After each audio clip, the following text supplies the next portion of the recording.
Sparklers come out of the four corners of the ring. It was the biggest dud. Like, AEW has finally got their Botchamania Wrestle Crap moment. And this was it. And this was going to be tough to top. No one's going to remember anything else about what had been a pretty good show. Parts of it were a very good show. All anyone is ever going to remember about this is the bomb not going off. The lesson here is it is better to under-promise and over-deliver. If the majority of your audience was expecting someone much bigger than Christian, if the majority of your audience was expecting someone much bigger than Ethan Page, you over-promised and you under-delivered. And it was the same thing in the main event. This is going to sound really strange, but I really still recommend the match, and I really still strongly recommend the show. When you have a good show, and the last thing on the show is a dud, people remember the whole show as a dud, which is unfair. The show was not a dud.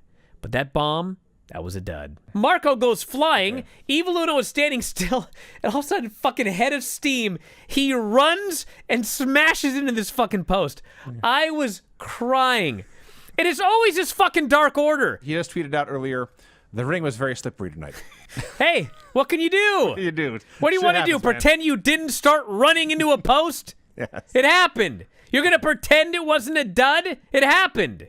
The best you can do is try to make the best of it. Have you done anything crazy or embarrassing? What's the gimmick today? What's the Facebook? Pay attention, Brian. I attempted to become a professional wrestler. That was I was going to say, I feel like we have these every single day. I had one when the show started. Tim Page says, I once went car shopping at night and bought a Oh, purple fuck Kia. off, Tim. I'm going to ban this guy. Oh, you don't know the joke, Vinny? This is not his embarrassing story? Yeah, it's mine. You didn't know why my Kia was purple? No. Did you have bad taste? No, I went and bought the car at night. Thought it was black. You still Woke have up bad the next taste. day, it was purple. I've had more embarrassing moments than watching Raw, though. Oh, I know. I've had people walk in when I was watching Raw.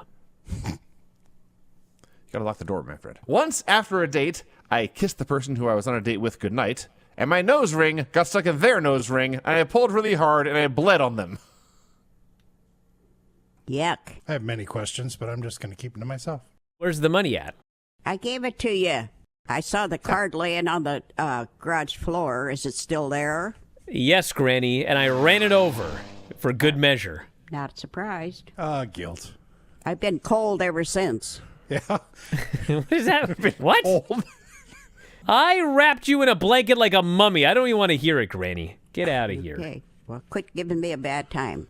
This is Friday Night SmackDown.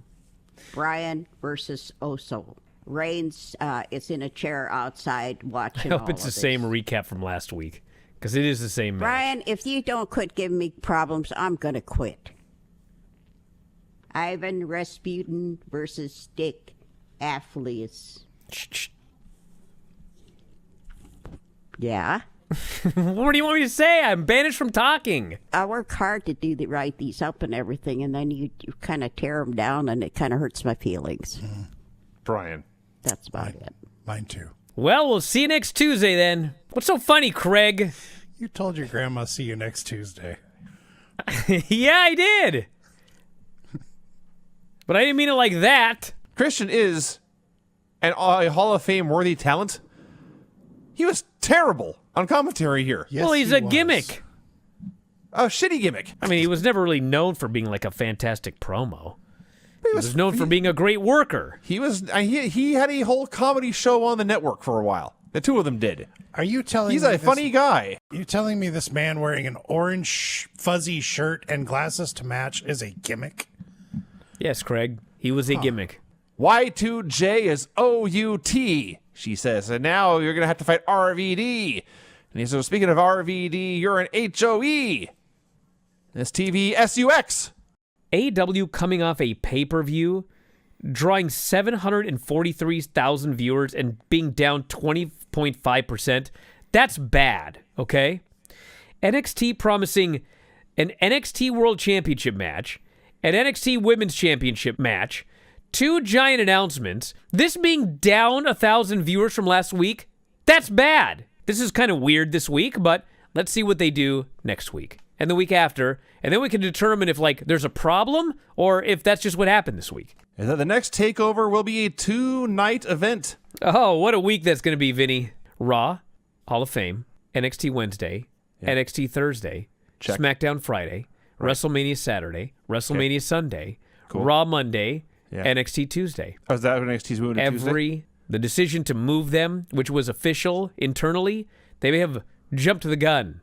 Yes. So we'll see what happens. All the women in NXT, and I can only assume many of these women have not actually even been on TV yet, because there were dozens and dozens of women in this aisle. There were so many women that if you told me that a few of them had just been fans, I mean, I would have believed you. There was like 50 women out there. I did not like Raquel and Dakota just being gifted these tag belts. The guy in charge of this show was what's gifted the World Heavyweight title, so he has experience with that, I suppose. Toni Storm got new gear, got pinstripe tights, looks like the world's hottest Terry Funk. You know, a lot of people wondering why Toni Storm didn't win, and the answer is because Raquel Gonzalez is probably the next NXT Women's Champion. Welcome to the ball pit. Come and get your ass kicked. Off to sell a backflip.